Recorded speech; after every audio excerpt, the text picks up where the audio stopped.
The only difference between good day and bad day is your attitude. I welcome all of you to my online classes, and here I am going to explain the present prescribed chapter you can read on the board, that is Dust of Snow, and it is written by Robert Frost. So first of all, let us read the poem that has been divided into two parts. The first part is of an action. It is of an action, and the second part is of an the result of this action. This is the result of this action. So let us read these two stanza that has been written in the rhyming scheme of A, B, A, B, A, B, A and B. The way a crow swooped down on me, the dust of snow from a hemlock tree has given my heart a change of mood and saved some part of a day I had rued. So this is the scene of the New England where the poet has used to live there, and just the day before he was very sad, he was very disappointed, and that is why he just came out of his house to make a divert of his mood change, and what he experiences he has just written in this poem. So the poet was just below of that hemlock tree, and a crow just swooped down that tree. The crow has been seated, the crow has perched on the tree, and the crow swooped down the tree, and it causes to fall down a snowflake on the head and the shoulder of the poet. So this action resulted in the change of the mood of the poet. In the second stanza, the poet has told about this, that has given my heart a change of mood and saved some part of a day I had rued. First of all, just see the glossary of the difficult words. Only two words are there. Hemlock, it means a poisonous tree with small white flowers. Root, it means to feel sorry about an event and wish it had not happened once again. So why has the poet used crow and hemlock? The poet depicts the crow and hemlock tree as reasons for a changed mood, an increased optimism. In our world, a crow is a bird widely detested. For some societies, a group of crow is associated with looming murder. A crow benefits from other living things' misfortunes also. But being a scavenger, it waits for other stronger creatures, such as the vultures, to rip open the carcasses only for it to consume the soft tissues from the dead body. Moreover, its color is relatively black with a few patches of white. For some species, too black completion implies down, while the white spots could mean the will of something good to be associated with the cruel bird. The hemlock tree, on the other hand, is a poisonous tree. Its consumptions could lead to health complications for anyone. So due to the tree is avoided and considered useless. However, in the poem, the very bird behaved seeks of the poisonous tree, causing snow to fall on the poet. The result is a changed individual who looks at life with a new mindset. Hence, by these two symbols, the poet is advocating for the need to perceive them with a positive state of mind. Now, notice the first stanza, by which the poet conveys the idea that there is always a positive aspect in our life. The phrase, the dust of snow, used in the third line of the first stanzas, symbolizes these positive aspects. Snow is the symbol of purity, and calmness, which gives a further idea of positiveness. If we look at the word suk, it could be that the crow is shivering in the snow tree, and for speaker it must have an unexpected thing that the crow's action caused an unexpected fall of snow dust. This gives us a further idea that in our life there is always probability of unexpected things to be happen, which cause us to feel good. There are also two crucial words Frost uses here: road and shift.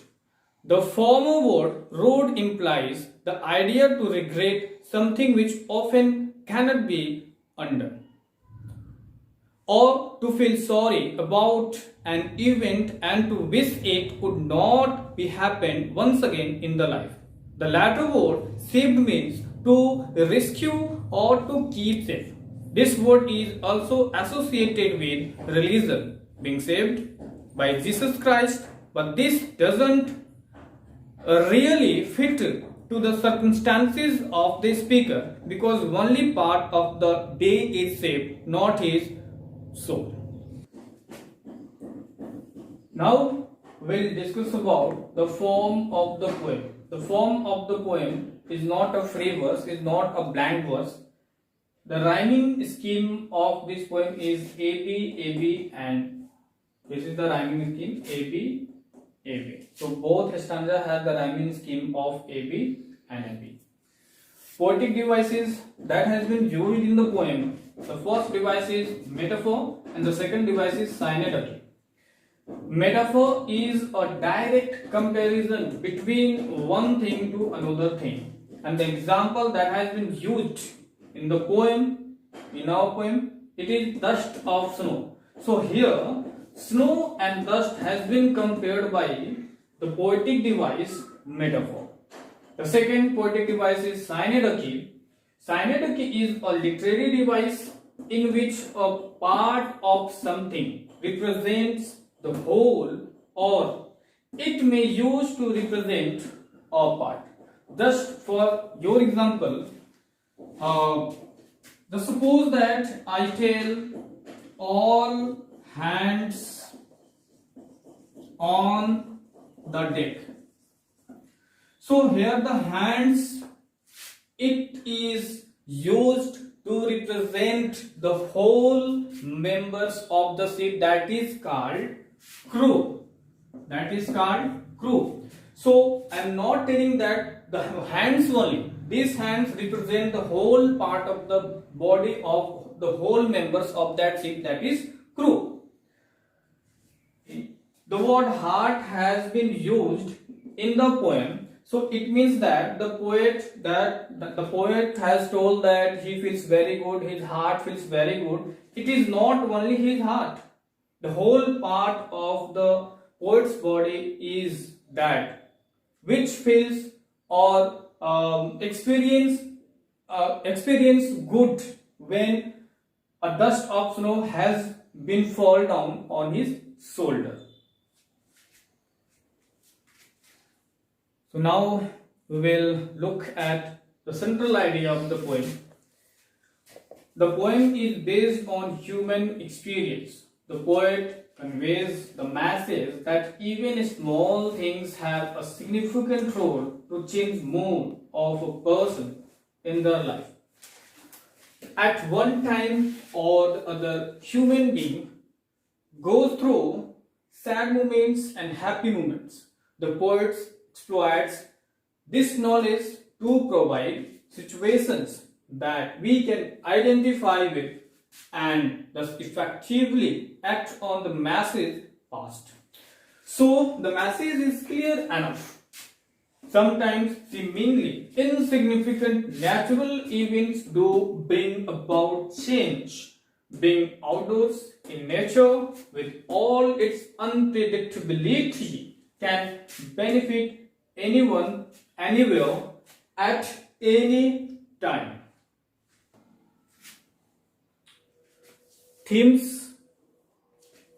The first theme of this poem is communication between nature and humans, nature healing and helping with negative human emotions, the significance of small natural events, and the last one is symbolism that has been introduced in the poem as a crow, as a hemlock tree, and the dust of snow.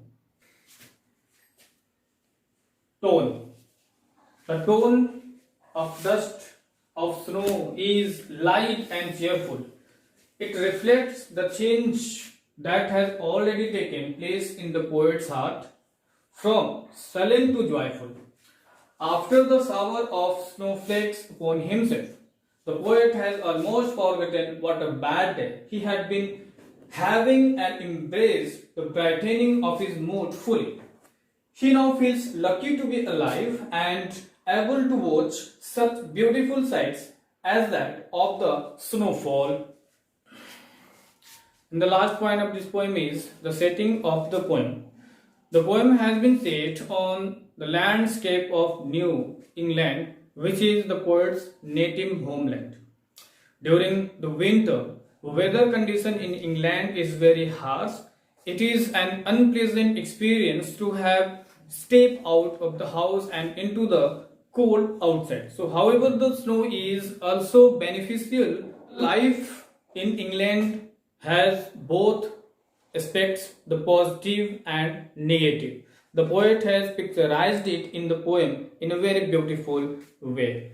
So, guys, thank you very much. Now we have ended this poem, The Dust of Snow, right now, and the next part of that poem will be uploaded very soon. Thank you very much.